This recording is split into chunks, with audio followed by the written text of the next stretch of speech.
Before this story begins, understand something.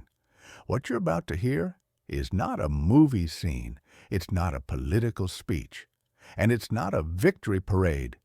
It's the memory of a moment that happened in silence, a moment most cameras never saw. For 7 days, a small group of soldiers moved through uncertainty, dust, and darkness, searching for one man whose name had shaped an entire war. This is not the story of a dictator. It's the story of the men sent to find him. And it begins long before the world knew Seven where he days was before they hiding. pulled him from the ground, we didn't know we were hunting history. We just knew something was wrong.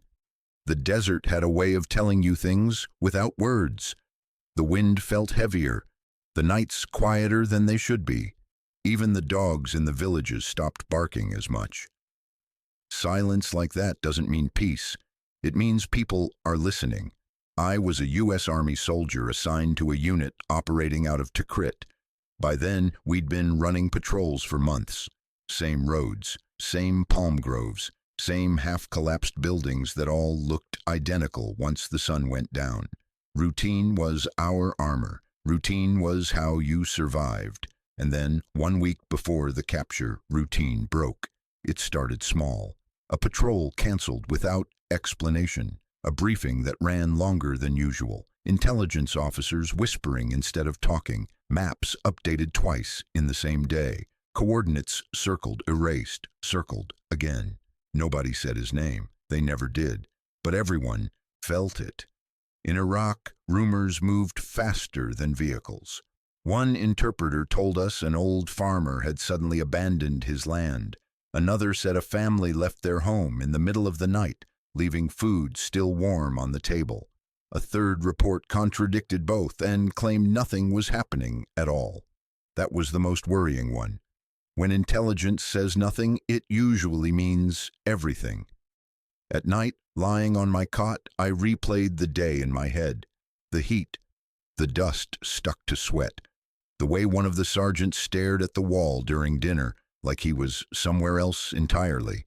No jokes, no complaining, just that tight, quiet focus soldiers get right before something goes bad, or important. I remember checking my weapon more times than necessary, not because I expected a firefight, but because I needed something solid to hold on to. War messes with your sense of reality. You stop trusting your instincts because they're always screaming. And mine were screaming that we were close to something we couldn't see yet. On the 6th day before the capture, we were briefed again. Same room, same projector, different tone. The officer didn't tell us what we were looking for. He told us what we were not doing. No aggressive movement, no unnecessary contact, no talk outside the unit, no speculation. That last one was impossible. Speculation filled every silence. Was it a weapons cache? A high-value lieutenant? A trap meant to bleed us slowly? No one dared say the obvious, because saying it made it real. That night, I stood guard under a sky so clear it felt fake. Stars stretched from horizon to horizon, indifferent to everything below them. Somewhere out there, a man the world had once feared was hiding underground like an animal. But we didn't know that yet. All we knew was that orders were changing. And when orders change without explanation, soldiers start asking themselves questions they don't want answers to. I thought about home, about how history books make moments like this feel inevitable, clean, as if events line up neatly and heroes step forward on cue. That's not how it feels when you're inside it. Inside, it feels messy, uncertain, human. 7 days before Saddam Hussein was captured, I didn't feel like I was part of history. I felt like I was standing at the edge of something dark, waiting for it to blink first. And it never does. 5 days before the capture, the air changed. Not the temperature, not the smell of dust or diesel. The behavior changed. Orders came faster. Patrol routes overlapped in ways they never had before. Units that usually worked separate areas suddenly crossed paths. Nobody explained why, but everyone understood what it meant. A net was being pulled tight. Still, no name. We were told to observe, not engage, to record movements, to note who entered a house and who didn't come back out, to watch for things that didn't belong, fresh dirt, new locks, lights that turned on at strange hours. Fresh dirt was the big one. In Iraq, the ground tells stories if you know how to read it. Disturbed soil means something was buried, weapons, bodies, or men who didn't want to be seen. Every mound became suspicious. On one patrol, we passed a farmhouse we'd driven by dozens of times before. Nothing about it stood out, except that this time, the goats were gone. Animals are early warning systems. If they disappear, it's because their owners are scared or hiding someone. That night, intelligence came down with more restrictions. Radios stayed low, names weren't used. Locations were referred to by numbers only. Even joking around felt dangerous, like the walls might be listening.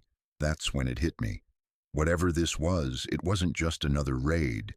This was delicate. 2 days later, we were pulled off normal patrols entirely. That never happened unless something big was coming. Instead, we were assigned short, overlapping movements. In and out, never lingering long enough to be noticed. I started recognizing the same buildings from different angles. Same palm trees, same irrigation ditches, same abandoned vehicles rusting into the earth.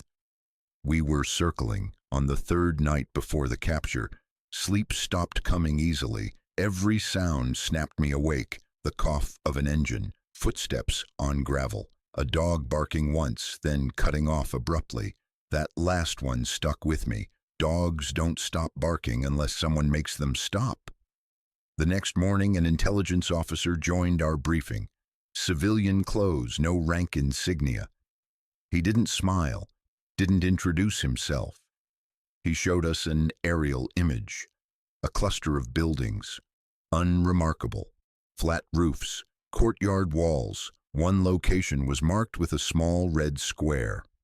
This area has changed, he said. That was all.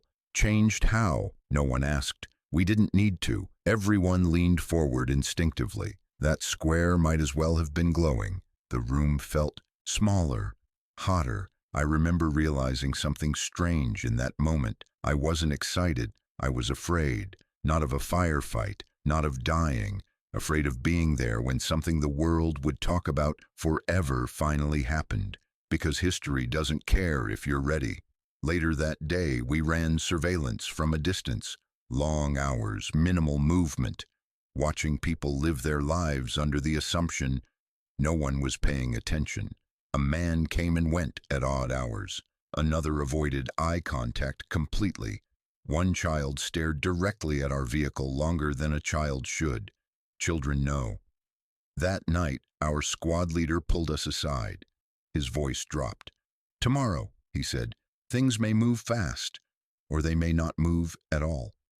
Either way, you follow orders exactly." He paused. "And if this turns into what I think it turns into, nobody talks. Not now, not later." That confirmed it. You don't give that speech for a weapons cache. I lay awake that night, staring at the ceiling, thinking about how men like Saddam Hussein are portrayed. Monsters, symbols, faces on posters. But monsters don't disappear on their own. They hide, they wait, and sometimes 7 days before they're dragged into the light, the soldiers hunting them don't even know how close they are. We were closer than we realized, and the ground beneath us was already hollow. The night before the capture didn't feel dramatic. That's what scared me. No speeches, no music, no sense of climax, just quiet efficiency, the kind that only shows up when everyone already knows the stakes. We were moved after sunset, vehicles spaced farther apart than usual, lights off, radios reduced to short, coded bursts that meant nothing unless you were trained to hear what wasn't being said. Nobody mentioned Saddam Hussein. Nobody had to. The area we entered felt wrong in a way I can't fully explain. Too still, too controlled. Even the insects were quieter than usual, like the land itself was holding its breath. We dismounted far from the target zone and moved on foot, boots sinking slightly into loose earth. Every step measured, every shadow examined twice. That's when I noticed it again. Fresh dirt, not a mound this time. A patch. Recently disturbed but carefully smoothed over. Someone had tried to hide the work. Whoever did it knew what soldiers look for. That meant one thing. Someone important was worth hiding.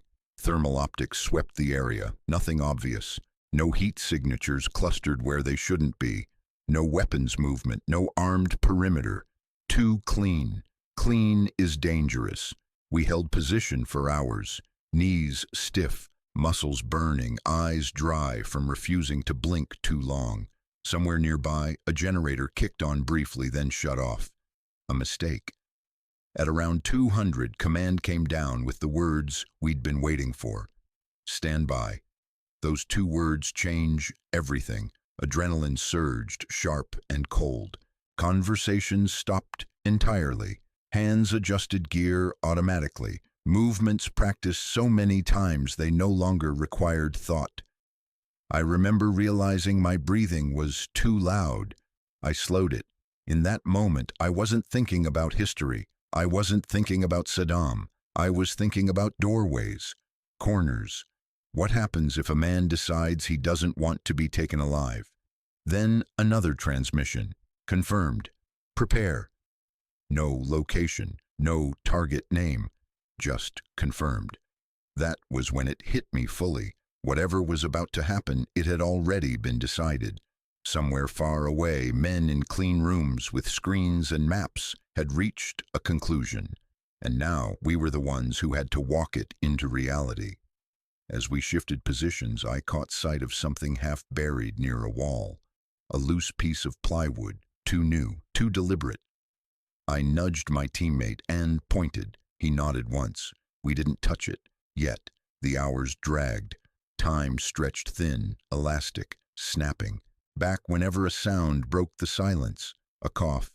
Footsteps inside a structure. A door opening, then closing, softly.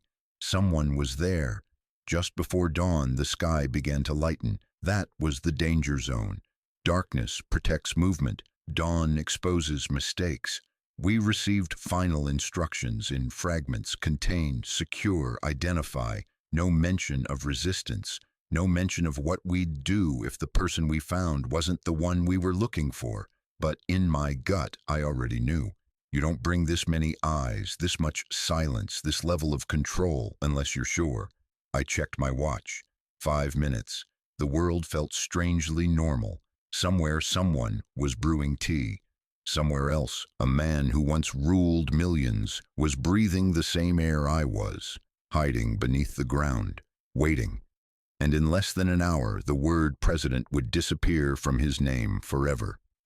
We moved as the sun crested the horizon, and history finally stepped out of the shadows. We didn't kick down doors. That's what most people imagine. Explosions, shouting, chaos. There was none of that. The signal came quietly, a hand gesture, a shift in posture, the kind of movement only people trained to notice stillness can read. The plywood. We lifted it carefully. Underneath was darkness, not the kind that comes from night, but the kind that feels manufactured. A narrow opening reinforced with wood and scrap metal. The edges were worn, used. Someone had been going in and out of that hole regularly. That's when the smell hit us. Earth, sweat, stale air, human. One of the guys lowered a flashlight slowly. The beam cut down into the hole and landed on a face. A bearded man, older than the photos, eyes wide but not surprised, not defiant, just tired. Saddam Hussein, someone said calmly, not shouted, not triumphant, just spoken like a fact being verified. The man nodded. No gunfire, no last stand, no final speech. History didn't fight back. He emerged slowly, hands visible. His hair was tangled, his beard matted. His clothes hung loose on a body that had once filled tailored suits. I remember thinking how small he looked. Not physically, symbolically. This was the man whose name had been spoken in briefings, intelligence reports, and casualty notifications for years. The man entire wars were framed around. And here he was, blinking in the early morning light, squinting like any other old man pulled from sleep. A medic checked him. Another soldier documented. Photographs were taken quickly, clinically. No celebration. That's something people don't understand. When something this big finally happens, there's no cheering, no sense of victory, just relief, and an odd emptiness where adrenaline used to live. As he was escorted away, I looked back at the hole. That's when it really settled in. For months, maybe longer, the most wanted man in the world had been living underground, not commanding armies, not issuing orders, just surviving, hiding, breathing. I thought about the guys we'd lost, the patrols that never came back, the names etched into metal and memory, and I wondered how many lives had been shaped by the decisions made by the man who now shuffled past me without resistance. There was no moment where it felt like justice, only closure. We packed up fast. Dawn was fully broken now. Birds were back. The world was resuming like nothing had happened. But something had changed, not just for Iraq, for all of us. Back at base, the confirmation came through official channels. The words were simple, clinical. High-value target secured. That was it. No mention of the hole. No mention of the smell of dirt. No mention of how quiet it all was. History would remember the headline, but I'll always remember the silence, because sometimes the end of a chapter isn't marked by an explosion. It's marked by a man climbing out of the ground, and the world realizing he no longer has anywhere left to hide. History often remembers the headlines, the photos, the official statements, but it rarely remembers the silence before the moment or the weight carried by the people who were there.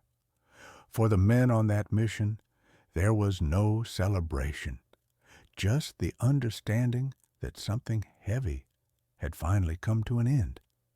If you lived through those years, you already know that history is never as simple as it looks on paper. And if this story meant something to you, consider staying here. These moments matter. These stories matter. And remembering them is one way we honor those who carried the burden, so others wouldn't have to. I came home with silence on my back, and names I still can't forget. Some stayed behind in the dust and dark, some never made it back. This isn't glory, this isn't pride, it's just a man who survived.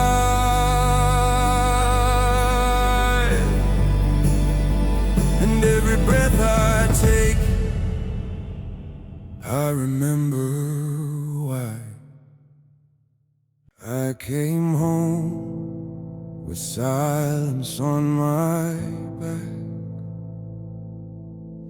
and names I still can't forget.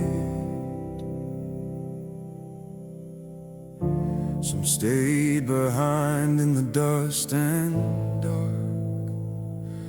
some never made it back.